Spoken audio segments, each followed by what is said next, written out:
আধা কেজি সিম নিয়েছি, 2টা আলু বড় কেটে নিয়েছি, পেঁয়াজ আধা কাপ, টমেটো 2টি কেটে নিয়েছি, তেল নিয়েছি, এখান থেকে 2 টেবিল চামচ তেল দেব, সরিষার তেল,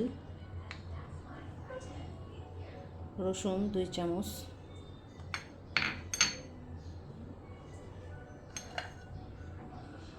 লবণ স্বাদ অনুযায়ী, হলুদ, মরিচ, জিরা, ধনেপাতা, কাঁচামরিচ।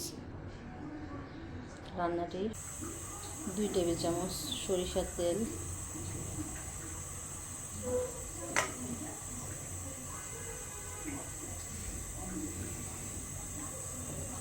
তেলটি গরম হয়ে আসলে পেঁয়াজ দেব,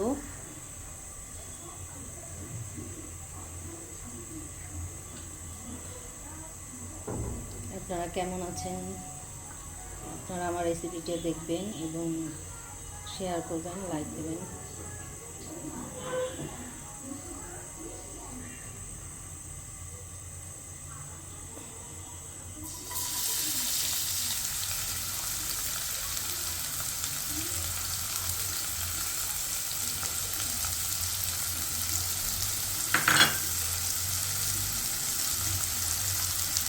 এরকম করে সিমের তরকারি রান্না করলে আপনারা মাছ মাংস কিছুই লাগে না,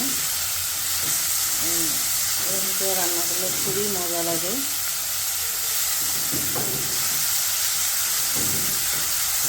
পেঁয়াজটা হালকা ভেজে নেব,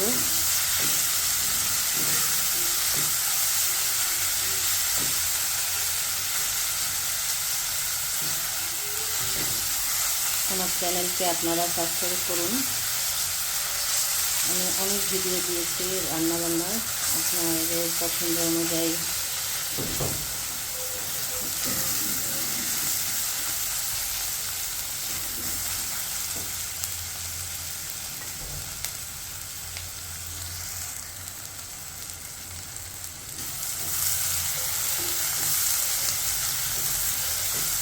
রান্না করা আমার শখ, আমি রান্না করতে পছন্দ করি বিভিন্ন আইটেম।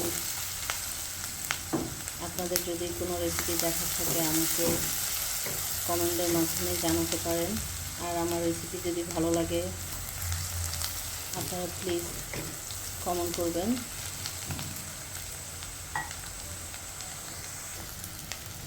শীতের পেঁয়াজ বেশি লাল করব না, এটা এমনিতেই সেদ্ধ হয়ে যায়।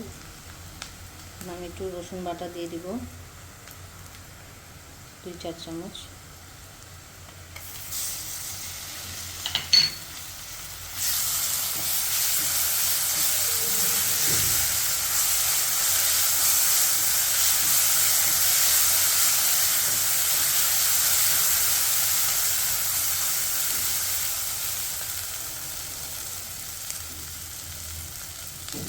সামান্য পানি দিব মশলাটি যাতে পুড়ে না যায়।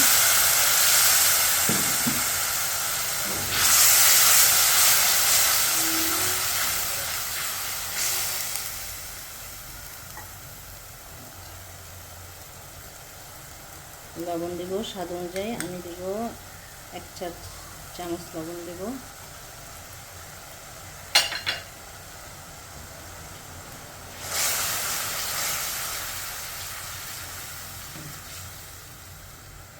লবণ আপনারা স্বাদ অনুযায়ী ইউজ করবেন। জিরা গুঁড়ো 1 চামচ,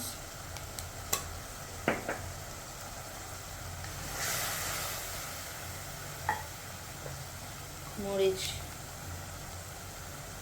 সিম একটু ঝাল হলে ভালো লাগে তাই মরিচ দিব 2-4 চামচ, আপনারা ঝাল কম খেলে কম দেবেন। হলুদ 1-4 চামচ, বেশি দিব না, হলুদের কম হবে। আমি তরকারিতে মশলা একটু কম খাই, যারা কম মশলা তরকারি খান তারা আমার রেসিপিটি ফলো করতে পারেন। তবে আমি যেভাবে মশলা দিই সবাই খেতে পারবেন। 1 এখন একটু ঢাকনা দিয়ে দিব। বিসমিল্লাহ। 2 মিনিট অপেক্ষা করব। 2 মিনিট পর চাপাটি খুলে দেখব।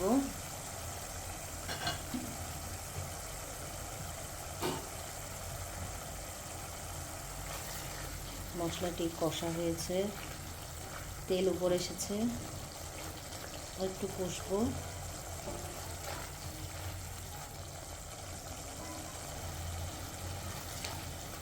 দেখুন কালারটা চেঞ্জ হয়ে গেছে, অনেক সুন্দর কালার এসেছে। এখন সিম আর আলু, আধা কেজি সিম এবং 2টি বড় আলু সবটি দিয়ে দেবো, সব কিছু।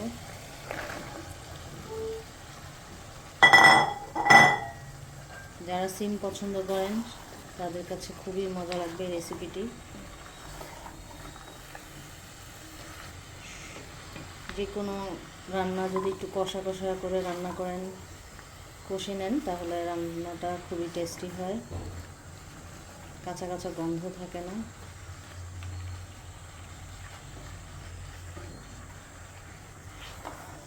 আমি একটু কষে নেব।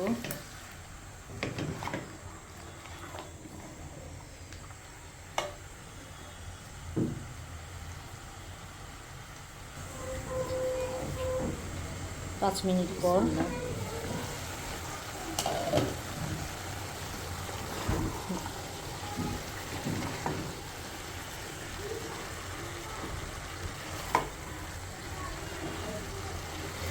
দেখুন সিম নিজে নিজেই তার পানি ছেড়েছে। সবজির গায়ে অনেক পানি থাকে সবজিতে, তাই প্রথমেই পানি দিবেন না, প্রয়োজন হলে পানি দিবেন। আর একটু কষবো।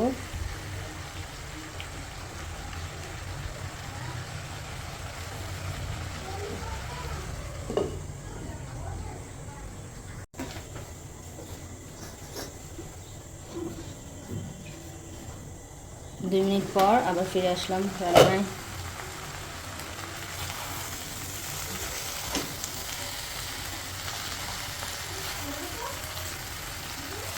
একদম সবজি আধা সেদ্ধ হয়ে গিয়েছে। এখন এই অবস্থায় আমি টমেটো দিব।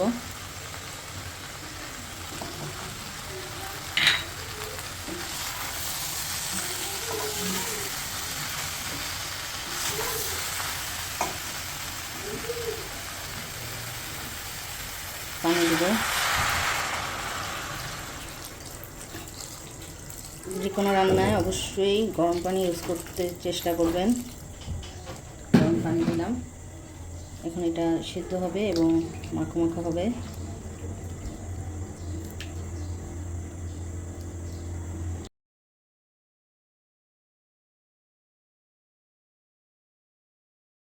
দুই মিনিট পর ফিরে আসলাম।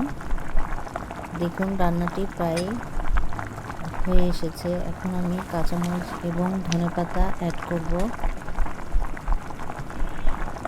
শীতের সবজি এভাবে রান্না করে খাবেন, খুবই মজা লাগবে। শীতের শিম তরকারি খুবই মজা লাগে। আপনারা এভাবে রান্না করে খাবেন। আমার রেসিপিটি ফলো করবেন। যদি আপনাদের উপকারে আসে তাহলে আমাকে সাবস্ক্রাইব করবেন, লাইক দিবেন, শেয়ার করবেন। আপনারা আমাকে উৎসাহ করবেন যাতে আমি নতুন নতুন রেসিপি নিয়ে আপনাদের মাঝে আসতে পারি। আপনাদের উৎসাহ আমাকে আরেকটু উৎসাহিত করবে রান্নার কাজে।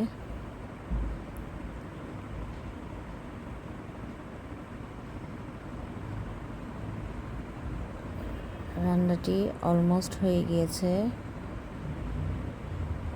আজকে এই পর্যন্তই। দোয়া করবেন, ভালো থাকবেন। আর আসবো নতুন কোনো রেসিপি নিয়ে।